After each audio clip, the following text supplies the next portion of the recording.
We are back with another hot seat episode, number 2, with the same guest as before, Akaash Prasad. Another amazing conversation. Today we deep dive into everything around fear or intuition, and the more juicy part of it, romantic relationships, and why our resistance towards going up and talking to women in public may actually be a good thing. And maybe it's not what we think it is. That, along with so many other things, it was a fantastic episode. So I hope you enjoy. Hello, hello. What's new with you today, my friend? Hey Cam, how's it going, my friend? How are you? Going well. It's going well. Life's good. Really can't complain. Beautiful. I love to hear it. I've had a very, I would say, heavy last few days.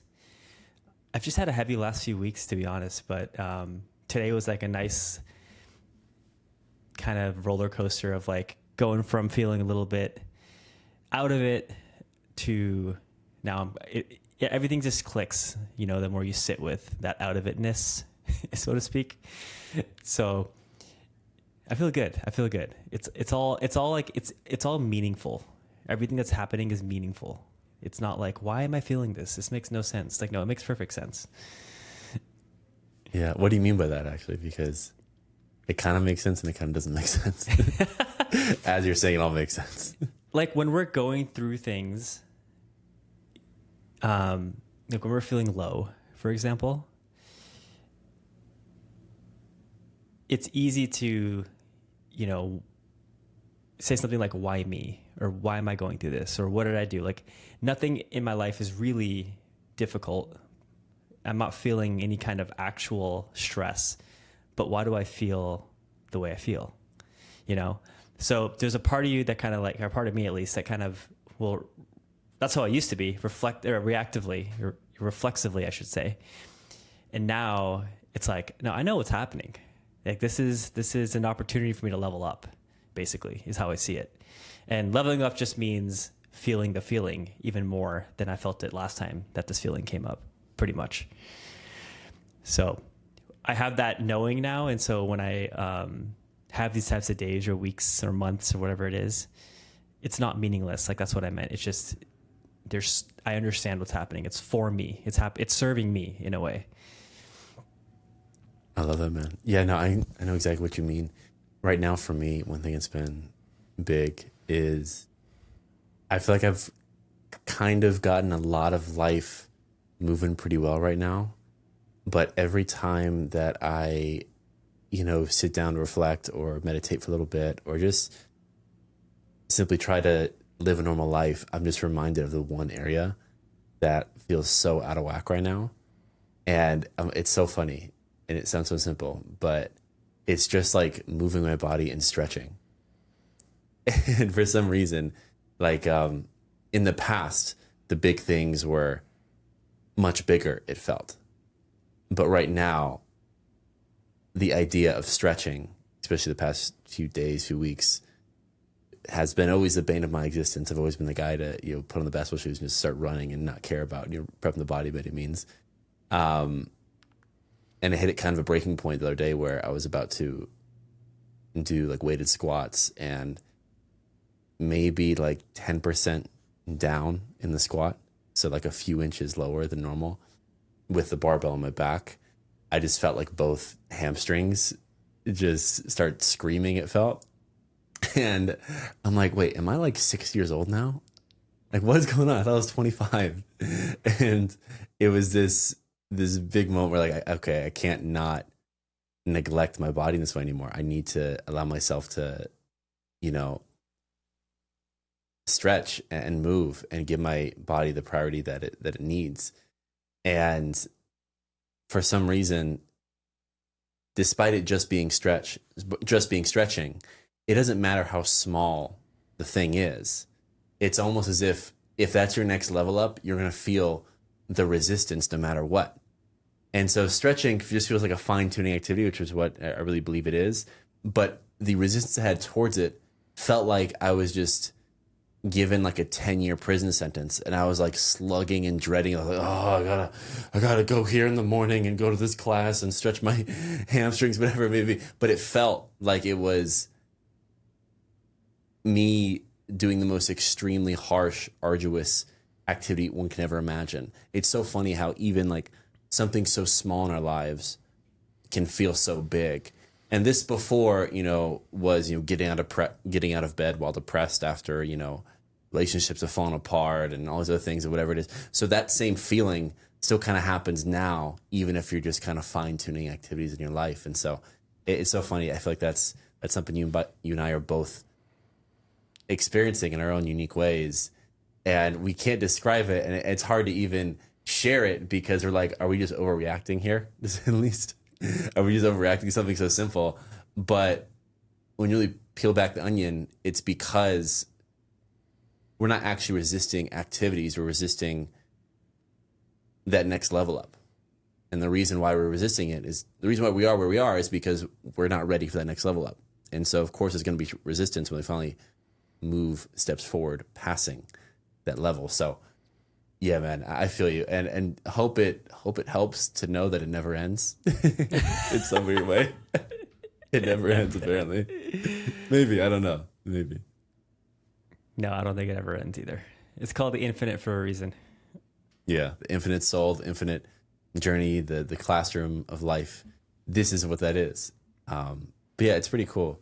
I remember you and I were having conversations off camera a while back, and you were saying how you're having these moments every feels like week now, in comparison to the past where you only had these kind of confronting emotions or conversations to have, interactions to have, decisions to make once every few years, maybe. What do you think has caused the cadence of that to, I guess, condense? It happens so much that the feedback loop is so small now. Yeah, great question. I would say, well, it took one time for me to do something that was like, it took years for me to make that decision to do, for me to realize that when I do the hard thing, when I make that leap, when I make that jump, which now feel like hops, honestly, but at one point in my life, it felt like a leap. And you and I have talked, you told me this way back when, I don't even know if you remember this, but it stuck with me, where the first time we make a big jump in our life, where we take the action that we know in our soul we're meant to take, it feels like literally the biggest leap of all time. It's like jumping to the moon type thing, And then once you do that, it's like, okay, I feel good. I'm okay. I'm alive. More than alive, I'm actually feeling like some power, that I can maybe influence the trajectory of my life. And so the next thing has a little bit more energy behind it, and then it's a little easier to do. So to make it more concrete, that first thing for me was letting go of a relationship that didn't serve me and therefore didn't serve her, that I was in for several years with her. But I knew pretty early on this wasn't right for me. And so it took me a long time to actually say, hey, this is not what I want. But I cannot tell you how hard it was for me to arrive at that point where I actually could make that leap. I to share a little bit more, like I would break up with her, get back with her, break up with her, get back with her, because I just couldn't, there was just something in me that wasn't ready for that next level, like we're talking about. But when I did that, and I felt like, wow, I did that. Obviously, I'm grieving and, loss of a relationship, but I also recognized the power that I had, like not power to like hurt people or, influence the world in a negative way. Like that, the word power can be triggering for some people. I mean, power to influence change in my own life.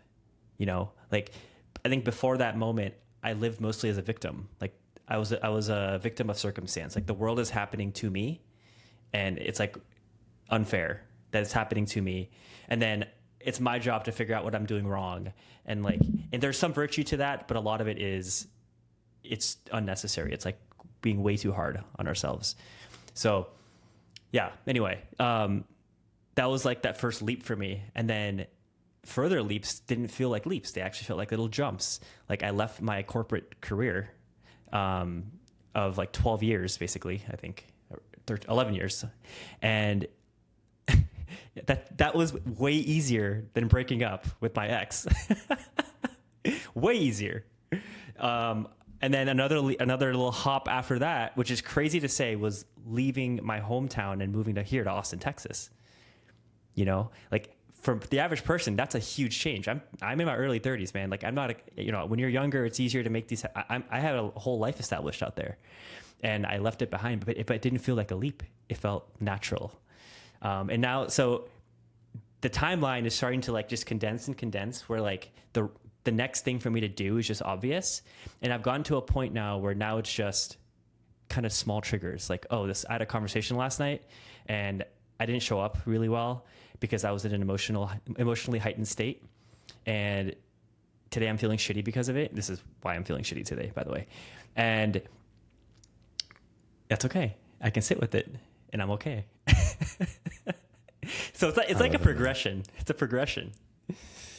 100%. It's I feel like, people in the past, well, I think still today, they brag about how many years they've been working somewhere. The reason for that is because I assume they're trying to show people like, oh, I've been there, I've done that. And they now have a really short feedback loop of problem and then solution or whatever that may be for them. I feel like that's kind of what's happening right now in our lives, like for life. Like after the big leaving the girlfriend thing, everything else, no matter how big or small it may feel, either, conversation you had last night or moving across the nation and leaving the corporate world, all those start to just feel easier. It's like you get a groove of kind of driving the car. You can drive more flow as opposed to rigid as we're having our learner's permit. It's really cool because the more miles you've driven, and not necessarily because you can be 80 and still be scared shitless about leaving your hometown for the first time in your life. So it's not necessarily the age, but it's the living consciously. It feels like living with an immense amount of awareness and always asking yourself, what better decision can I make that's most aligned for me? That is where it feels like the true resume is built, the true life experience is built. Would you resonate with that at all? Yeah.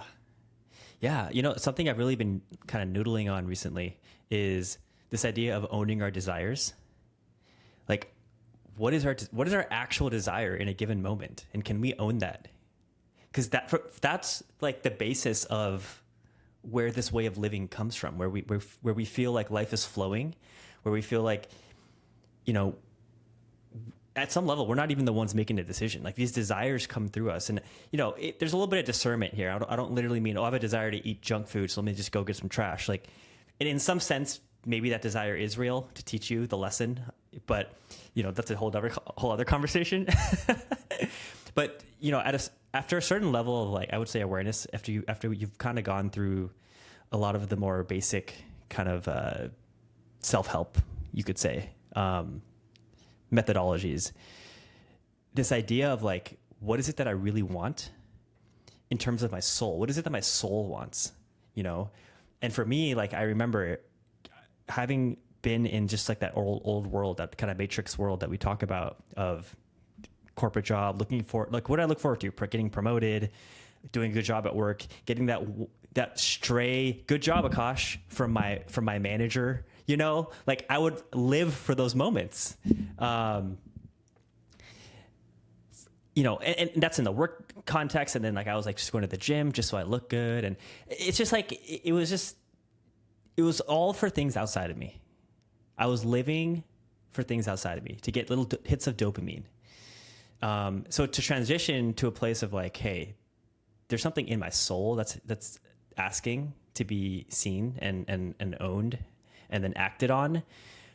I think that's the way I want to live. It's just freer. And ironically, it's weird because like, if you told me if I heard this conversation happening 3 years ago, I would have been like, how do you have any direction in your life if you're just like kind of following your desires?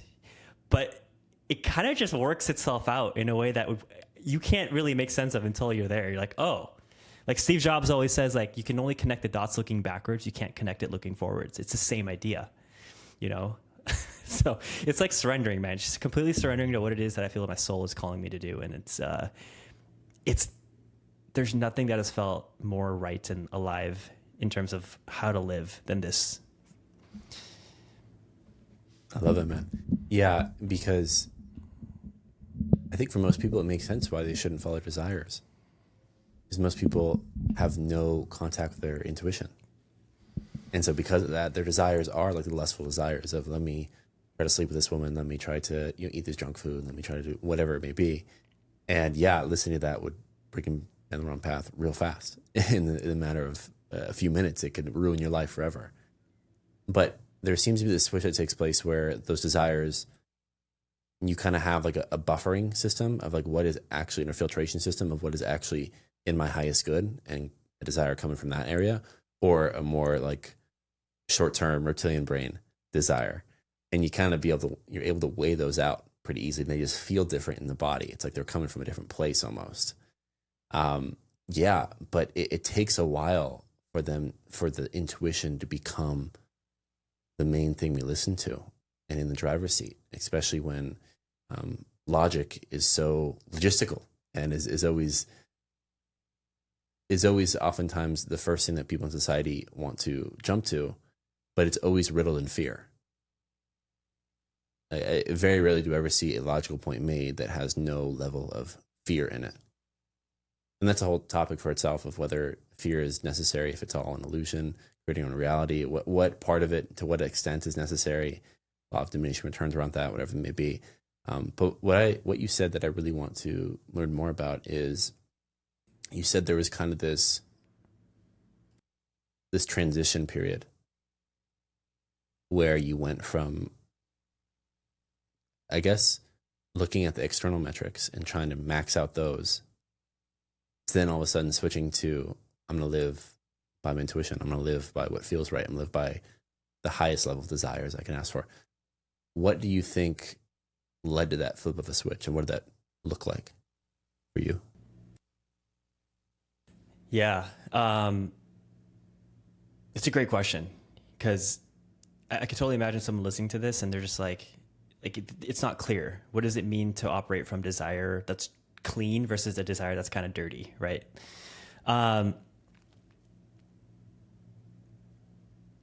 Honestly, I think it was, so just a quick background about me. In my 20s, I pretty much spent the entirety of my 20s trying to improve myself. Just as someone who had a lot of low self-esteem and whatnot his whole life, I recognize that like I can't really survive in the world if I'm just literally surviving every day. And so I dedicated a lot of my time to self-improvement. But as you know, as a lot of people realize now, self-improvement is beautiful. The intention of it is beautiful, but it can reinforce this belief that I'm broken, right? And so it was this relationship I was in where, again, I had this back and forth of like, why can't I leave this person even though I know this is not a good situation for me and for her? And I had a level of awareness of what was happening. So I was truly suffering, and I was aware of my suffering in that relationship. And that is an intense state to be in. When you are physically aware, and like I can feel every day the 100-pound weight on my chest when I would wake up with every morning. And I couldn't deny it. And I would try to deny it. I would try to ignore it. I would go see her, and then she obviously feels what I'm feeling in some sense.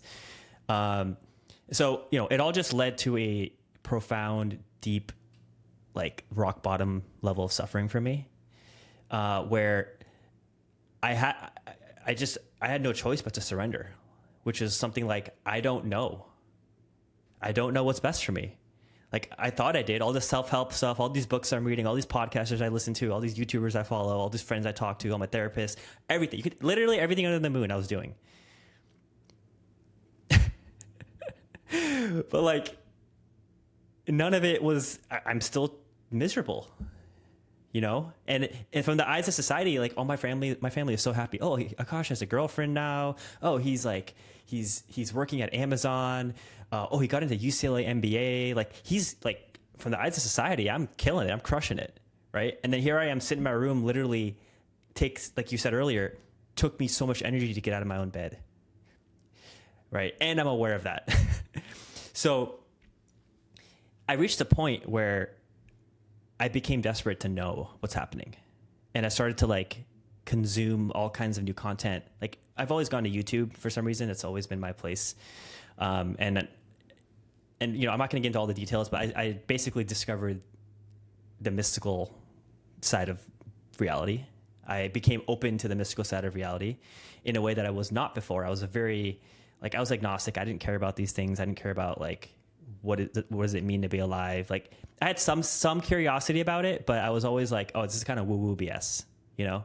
And it wasn't until I saw it presented to me in a very convincing way where it married the Western way of seeing things, the scientific way of seeing things, with kind of the mystical Eastern way of seeing things, which is less verifiable. And so it's harder to trust.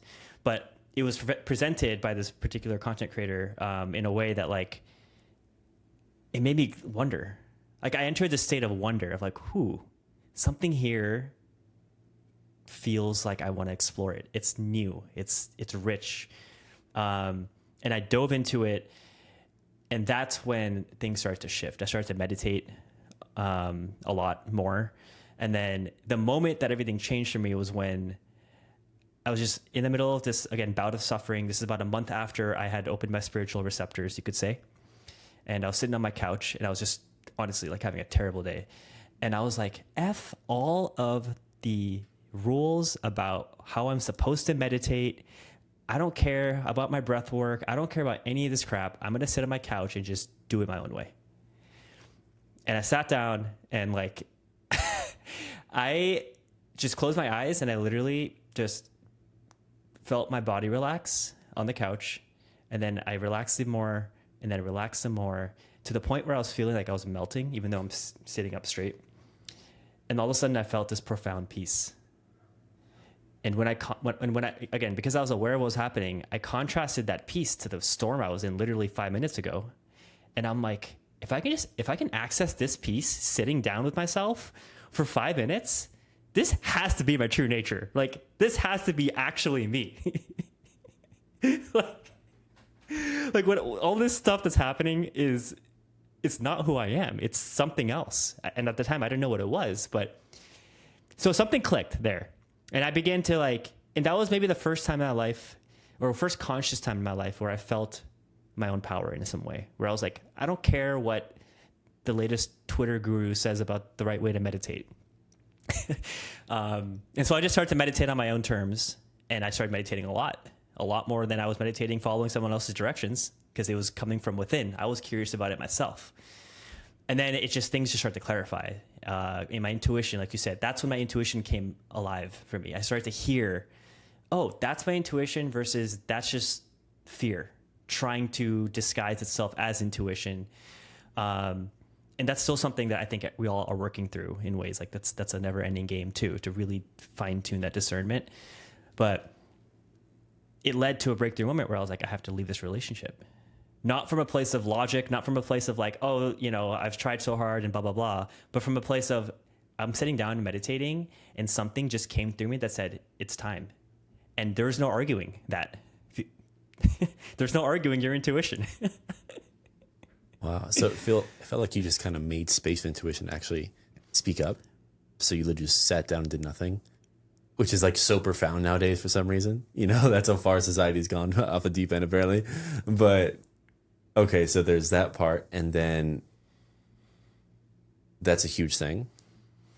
But then you heard the voice and decided to listen to it. Do you think you would have done the same thing if you heard that voice while you were working at a previous company during your 9 to 5, and that just came out of nowhere as you're on a restroom break? Like, would you have listened to it 6 months earlier, or why, and what made it so that in that moment you're like, yes, we're doing this? Yeah, it was a stillness I was in. You know, like I think, like if I had a suspicion that I'm not supposed to be with this person very soon in the relationship, that's my intuition, right? But like I didn't trust it. I couldn't discern, is this something that's just afraid to give this a try?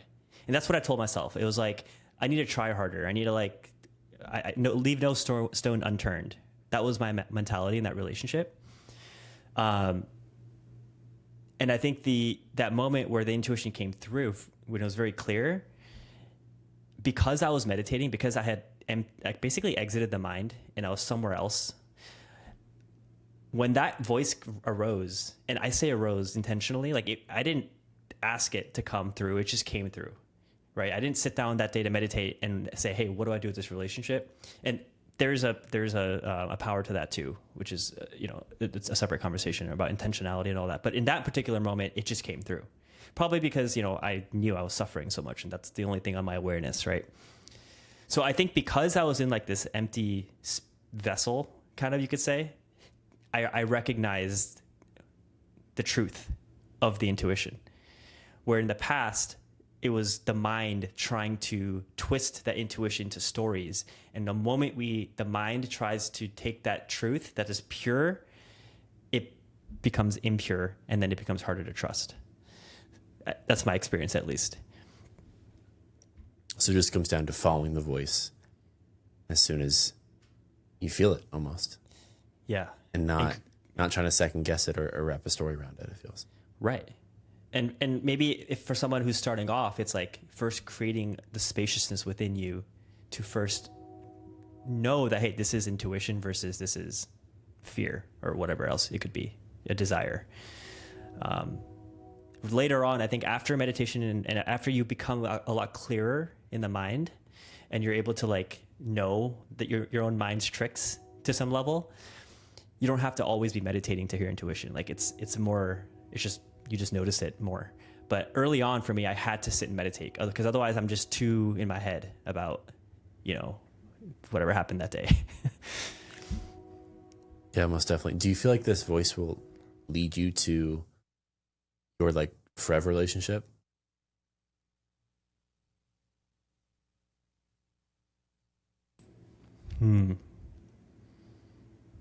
I think so. Yeah. I mean, this is the only voice I trust these days.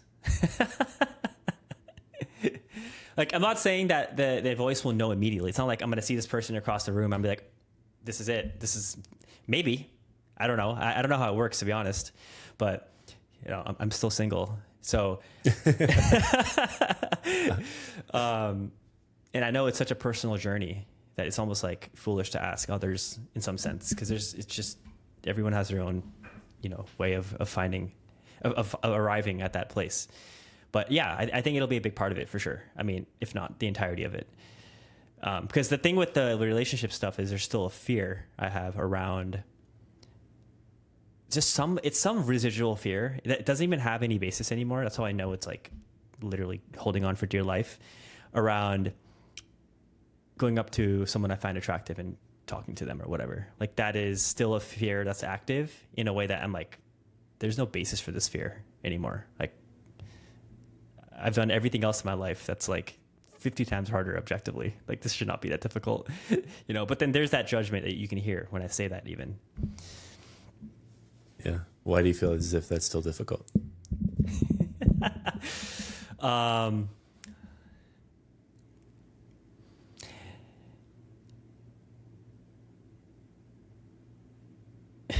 It's a great question. It's like the longest running story. Okay, I think I know what it is. I don't know if I shared this previously, but I mean, I know I've talked to you about this, but like having a family, having a partnership with a woman who I truly love from the bottom of my heart has always been like the top of my list of things I want in this life. Talking about desires, like that's always been my cleanest, purest desire, as long as I can remember. So I think there's some weight, heaviness, pressure, whatever you want to call it, I attach to the simple act of talking to someone I find attractive, because it's like, is she the one? Is she going to be the person that fulfills this lifelong dream I've had of having a woman who I love dearly, and vice versa, and everything that comes with that?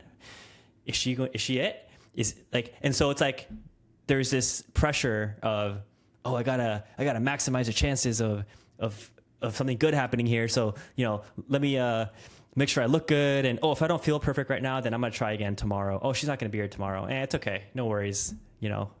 So there's like this kind of perfectionism of like, everything has to be lined up for it to happen. And if it's not lined up, then if there's any discomfort within me, then I'm not meant to talk to this person.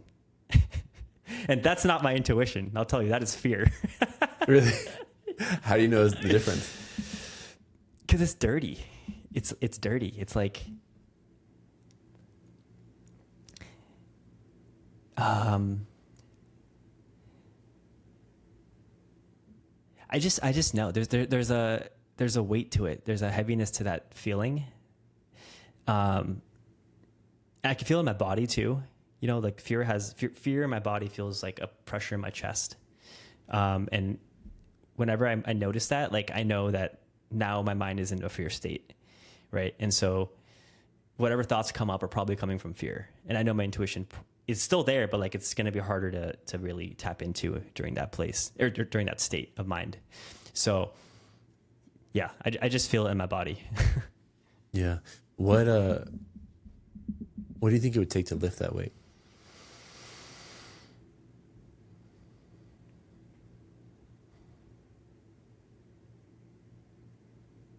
Just do the thing. Do it once. Literally just do it once. Well, you've gone up to a girl before in your life, right? Like, dude, literally probably twice. And one time I was very not sober. I shit you not. Wow, so once coherently. And that was for prom. Was she like attractive? Yeah. I had a Like huge okay. That's good. So you done it once. Yeah. How'd it go? Oh, great. I mean, she was my first, like, but I also knew she liked me. So like, I had heard through the grapevine that, you know, she had a thing for me or whatever. It was just on me to go up to her and ask her out for prom or whatever. But I still remember I almost chickened out. My friends literally were like, nope, you're walking the wrong way, dude. And they made me do it. and then I asked her and I literally ran away. I was like, all right, I'll see you later. It was like you were betting on a basketball game that you knew was rigged in your favor. And you still... Yeah. Oh, man. And it still was hard to put out the money. Yeah. Wow. Interesting. So do you think just like pure repetitions would solve it? Or what do you think would actually allow you to feel the same feeling you would have if you're just going up to a guy at the gym and just want to be friends with him? There's that, you know, platonic thing. It's just a bro and a bro versus the romantic thing. Is there a way that they can both feel the same? And like, what do you think it would take? Even going up to the gym, bro, to start a friendship is not easy for me. So just going up to strangers in general has always, I would say it's very different today, but definitely in the past, even that doesn't matter if you're a woman or a guy, is difficult for me. There's like some social anxiety, right, that I've had for much of my life. I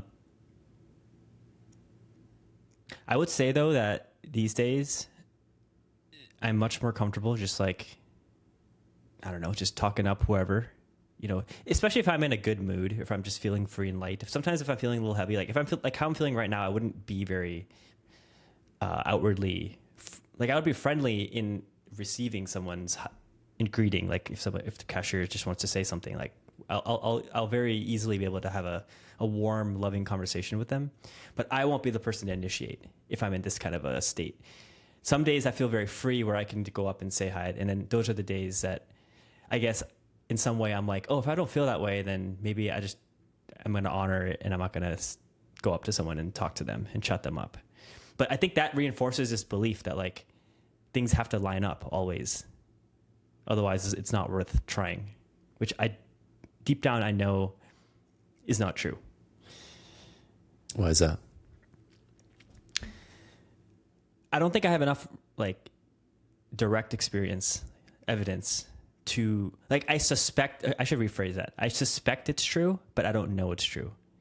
Like this is a matter of how my intuition felt in that early on in that last relationship I was telling you about, but I had to go through the experience of it to actually learn to trust it.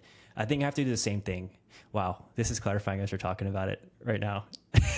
What's coming up for you?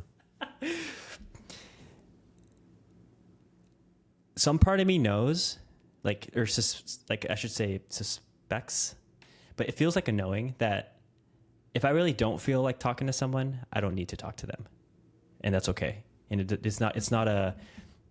doesn't mean I don't respect this person or I'm not a social human and I'm not nice and friendly. Like all the stories that I typically will tell myself.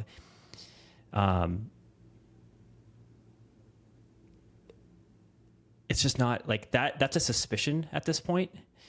But if I actually go out and prove it to myself, like, okay, if I'm not feeling my greatest and I went out and talked to 5 people today, like let's say today, given the state of mind I'm in, I went out and just talked to 5 people today and I didn't feel pulled into the conversation. I didn't feel like whatever happens, like now that's direct experience. Now I know, okay, I tried and it's like an experiment. Like I proved my own hypothesis and now I can trust that feeling moving forward. But maybe I haven't earned the trust of that feeling yet.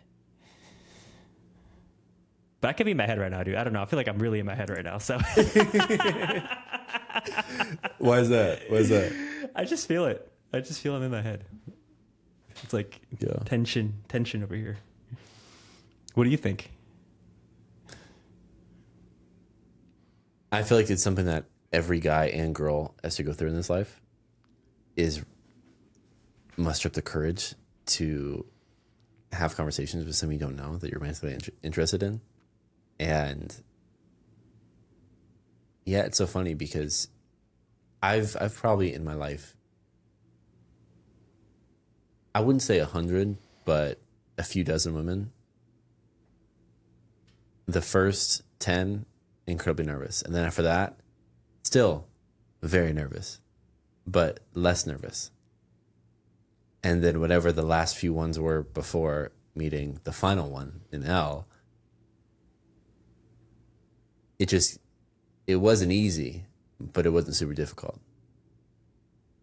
But like, it didn't feel as if just the pure repetitions were the name of the game. It almost kind of reminds me of what we were talking about earlier, where just because you're 80 years old doesn't mean you've lived. Doesn't mean it's been a conscious 80 years. And I got to the point, I think, with women where just as I have with work and business and health and whatever it is, of course, there's a certain part of it I just want to put shots on the board, just want to try. But also it's like, what can I learn from this? And so, and I don't know if this is advice that I should be giving out, to say the least, but I would go up to girls that I wasn't necessarily super romantically interested in. Let's say they were a 6, and I would try to rizz them up to the maximum. And then if I was able to do that, it would just be so much easier to get to a level that were women that I actually really, really wanted to date. And the thing was, though, it's being rejected by a girl who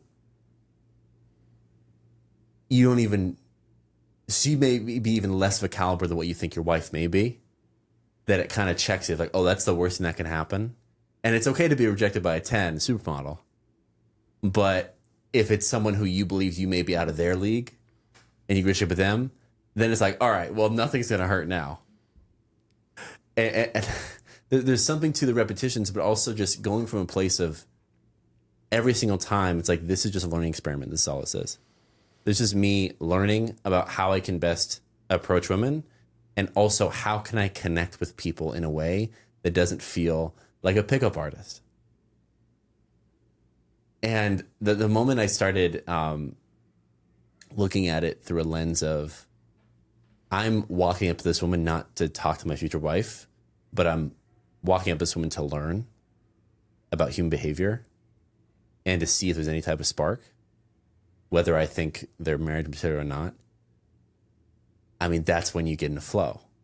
And then it gets to the point, and of course, there's many other factors that are in play for this to happen. It gets to the point though, where you're not give a f attitude. Not as saying you're being disrespectful by any means, but like people can tell immediately if you don't care what reaction you give them. There's something to them, to that is magnetizing. And then once you kind of hit the point where you can ask people certain, whatever it is, whether it's, you know, to go on a date with them or whatever it may be, when you get to the point where you generally don't care, that's when they just start asking you oftentimes. And we kind of know this because we see it over and over again in just society, where that's what makes people cool. It's like they're cool because they're going to be themselves no matter what other people think of them, no matter what the decision that people come to about them. Have you ever, I was wondering this because I've always seen you as like a cool guy. Like I've always seen you as someone who more than likely, even if he wasn't, could have been like really popular in high school and was definitely like the person that people wanted to be friends with in the corporate office, in college, whatever it may be. Have you ever resonated with the idea that you're cool?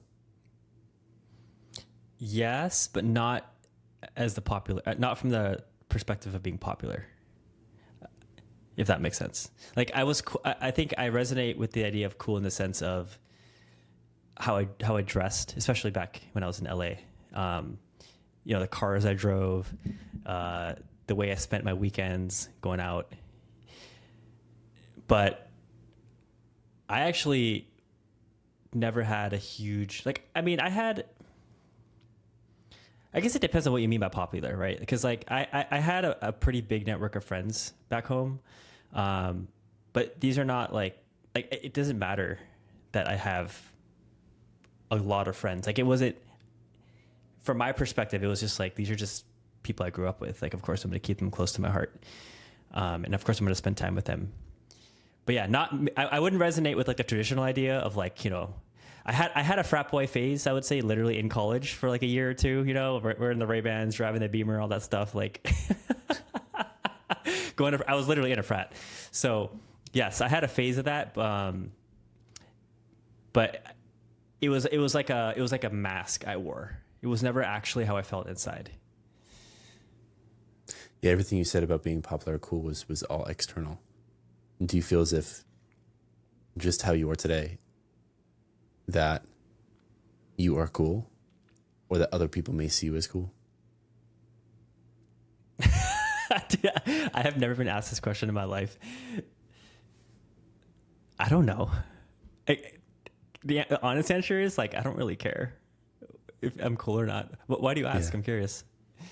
Because, I mean, I genuinely believe that to get through life and to enjoy it, it takes a certain level of positive self-identity.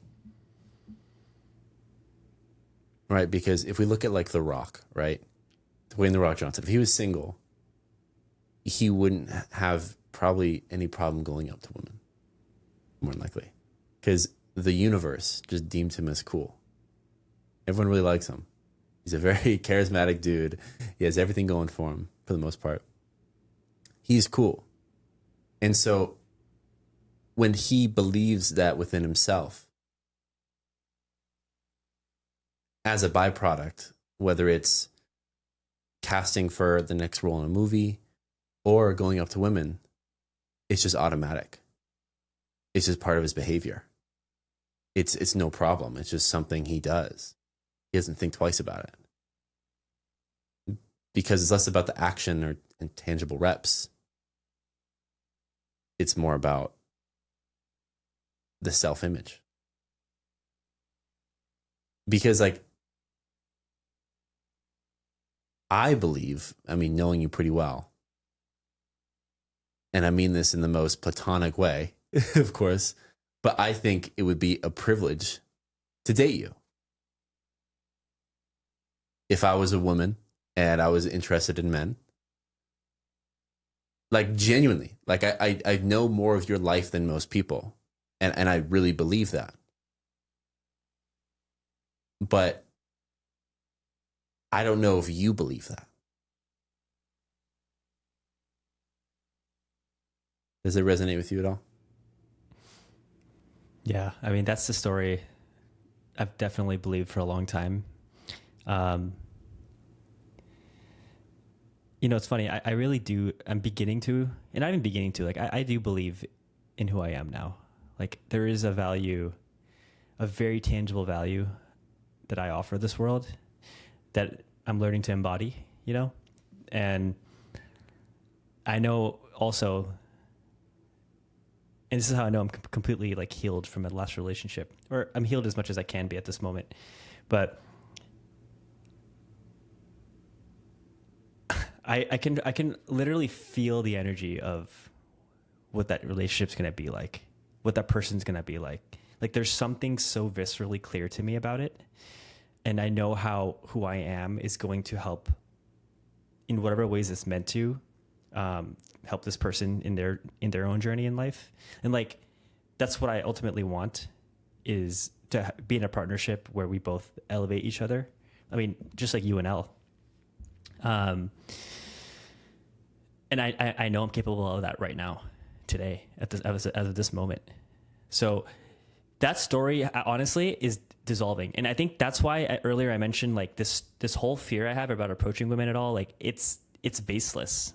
Like, there is no actual, it's not attached to anything anymore. It's kind of just this floating thing. And once I go out there and like do a couple of things and just watch myself just glide through these interactions, which I know is what's going to happen, even if it's a rejection, whatever it is, it's just going to like be like, okay, I can drop this, and it's going to unlock.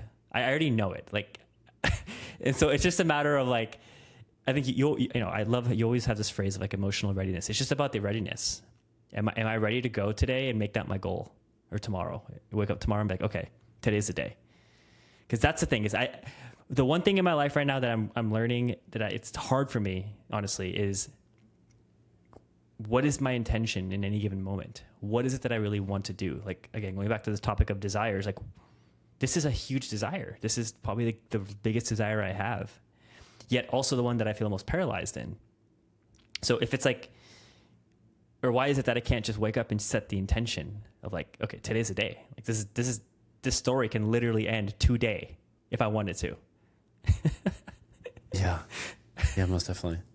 And it's probably frustrating because logically that you can, but there's something just in your being that's just not letting it happen almost. And I assume, because it's something I felt, to where you kind of know it's coming soon. You kind of know your person's right around the corner. And like, I can't explain it to other people if they haven't experienced it, but those who have experienced know exactly what I'm talking about, where there's something just in your body, in your being, and you're like, it's happening. It's coming. And there's probably, like there was in me, potentially some hesitancy or resistance to talk to anyone that wasn't, you knew, the one. And so even the idea of what I was mentioning earlier, this is why I asked it, like, there's probably some resistance to just going up to girls for the sake of going up to girls. It's like, what's the point? Yes.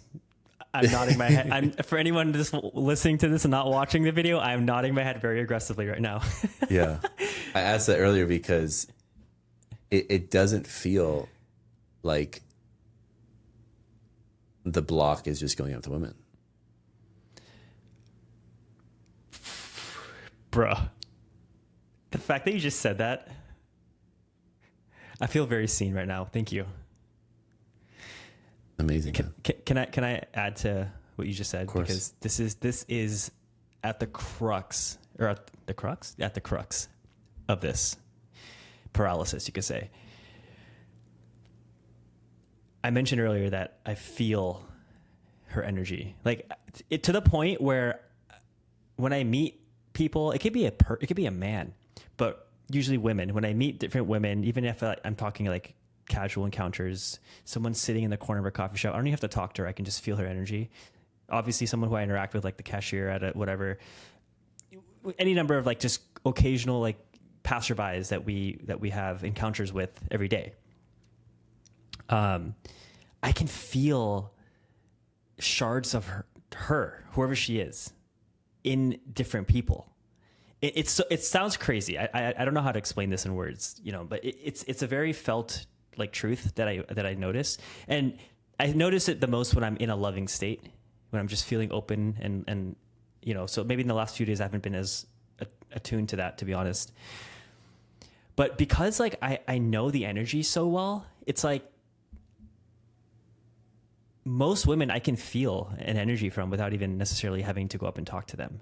Just from the way they dress, like there's body language, there's like people are just balls of energy, and to some level I can feel it even without having said a word to them. So yeah, part of me is like, what's the point of just going up and getting reps in when I know this is not going to be the person? Because at some level I trust the instinct that like this is not the person, so why bother? But I'll say, to kind of argue against that, when I do feel a strong pull to go up to women, this has happened twice in the last like 2 weeks, and something in me is saying, yes, go talk to that person, I'll freeze. Right. So yeah. Yeah. It's understandable. And, it's unique because it feels like our body is trying to find the energetic imprint that matches what we've been feeling inside for so long. And when you scan, like beep, beep, beep, there is no beep, beep, beep, beep, beep, beep. There's a little more faster once in a while, but there's no, metal detector. This is the thing that we're going. This is the person. But it's so funny how you can maybe feel little pieces of that in other people, even though you may not know the full thing. Are you open to the idea that maybe the intuitive hits you're receiving are going towards people that will put you on the path to meet her? Like it could 100%. Be her good friend. It could be a cousin. It could be that more than likely have some semblance of energetic impact, right? Because they're not going to be, if you're best friends, they're not going to be completely opposite energies. They're going to be relatively similar. Are you open to the idea that you may, at this moment, as you live life, are coming on the cusp of not her, but her friend group? Or someone that will potentially you go on a few dates with, and on the third date, actually sitting across the table, across the restaurant, is your person? Are we open to that being the idea that maybe we don't need this entire full energetic magnetic feeling match to hit, and that maybe it could be time to talk to the people that we get intuitive hits around? 100%. So knowing that to be the case, because I 1000% agree with you, there's still paralysis. Yeah. Now, I feel as if what we're really probably feeling, or the resistance that we're having, is more than likely around rejection. Is that fair to say? Maybe. I'm not sure. I'm not sure. Actually, I want to say no. It's just internal dialogue I have of, is it worth it if I don't feel that magnetic charge? So I think, honestly, what I will take away from this conversation, because this is probably the first time I'm speaking out loud to this level of honesty about it. And then, us being in a podcast and recording this is obviously making it that much more real for me. What I'm taking away from this is, you're right.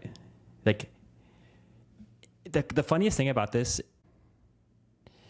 is that about a month ago, I had a reading with an astrologer. And he's amazing. And when the topic of romance came up, he was like, based off everything I'm seeing in your chart and all this, again, this guy does not even know me. He just looks at my chart and starts speaking from someplace. It's crazy how his methodology is. He's like, you're probably going to meet them through someone else. And like, so anyway, that happened. That felt true to me. And then now I'm hearing the same thing from you. And it's just like becoming clear, like that when I get those hits, there's something that's asking to be honored. There's one quick story I want to share that kind of illustrates this really well. So a few months ago, rather, when I first moved here, I joined like this meditation group, and there was this woman there who I was very like, she had this very like feminine energy, and I was like very like intrigued by her, and I was like, oh, she's kind of beautiful and all these things. Went to that meditation group for like a month every week and didn't say anything to her. Maybe I said hi once or twice. I did introduce myself in my defense. But I didn't like ask her out. I didn't ask her to like hang out or anything like that at any point. And in my heart of hearts, I was like, this person was placed into your life for a reason. Like, this is an opportunity for you to practice something that you've been afraid of your whole life. So, but I didn't do it. Fast forward to like 3 weeks ago, guess who pops up on my Hinge profile? So I sent her a really funny message of like, just like, didn't expect to see you here. Haha. Just being kind of light about it. And on Hinge, I can do whatever I want. I feel free. So I was like, hey, like, why don't we hang out? Let's grab lunch and, see, just grab lunch. Let's get to know each other.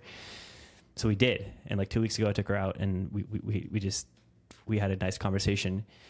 By the end of that conversation, I was like, okay, like, I'm not really interested romantically, but I'm really happy I met this person.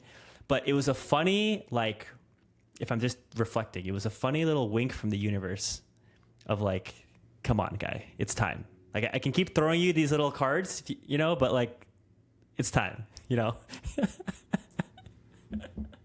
man, I love that. Earlier I asked if rejection was a thing you were fearing, because if that's the case, it's a very different reality you're living in. But it doesn't feel like that's ever really been the problem. And it feels as if you kind of know where this will head. You kind of know what will happen when you listen to these nudges in the romantic area of life, the romantic direction of life.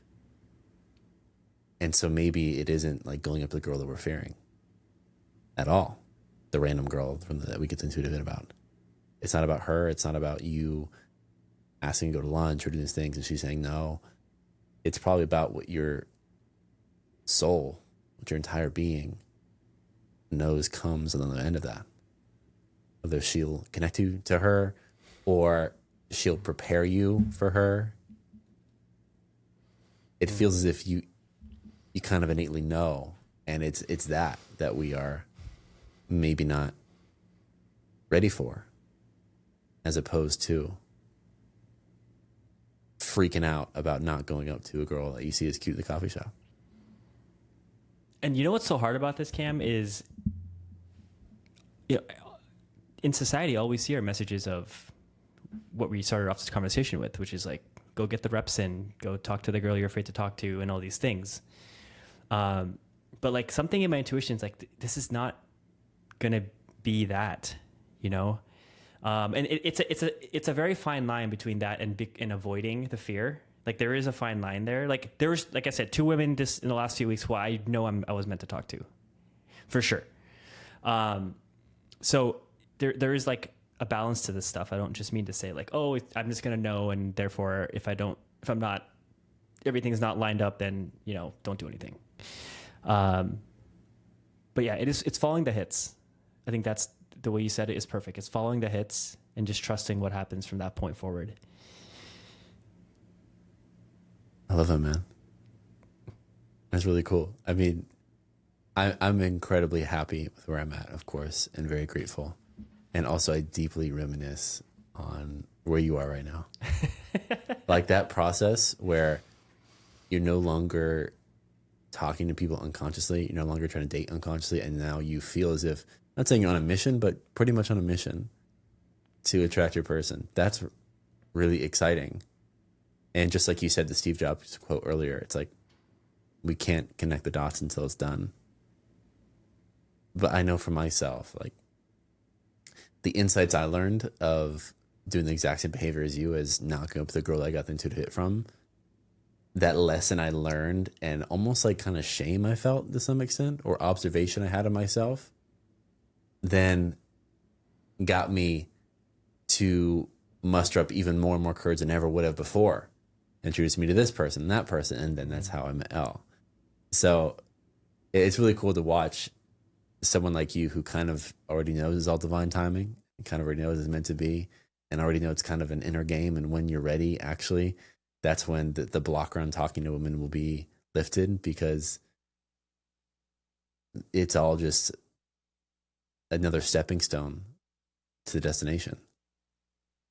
So that's really cool to see, my friend. And it's awesome to see, yeah, and I hope this comes across in the right way. It's very enjoyable to see someone I care about going through this and taking one step at a time. And it's going to be awesome to see what ends up on the other side of this. I appreciate that, man. Thank you so much. And I'm really grateful that you're able I'm able to speak to you about these kinds of things without feeling any fear of judgment. You know, like the thing with this conversational topic is everybody has an opinion, you know, mom, dad, you know, whatever, close friends, like everyone has an opinion about what I'm doing wrong about this. And I don't think at any point in this conversation I felt like whatever approach I was presenting to you was wrong, you know? So that's not something I take for granted. So, and I'm honestly walking away from this conversation with a lot more clarity. Really? So yeah, like it's like a permission slip, basically. So I appreciate that. Thank you. Of course, man. Yeah.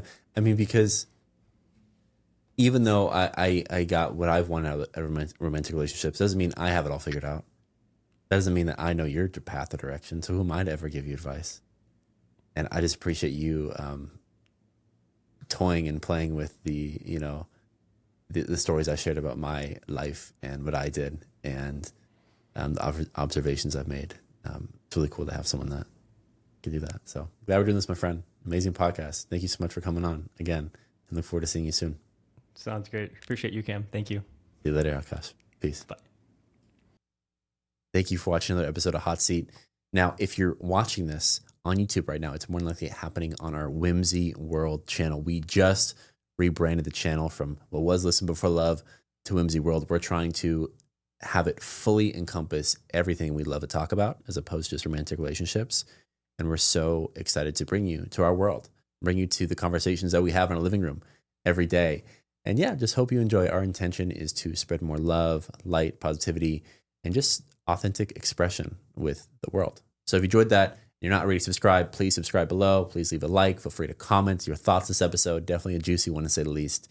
And yeah, look forward to giving you more episodes coming soon. Have a great day, y'all. Love y'all. Peace.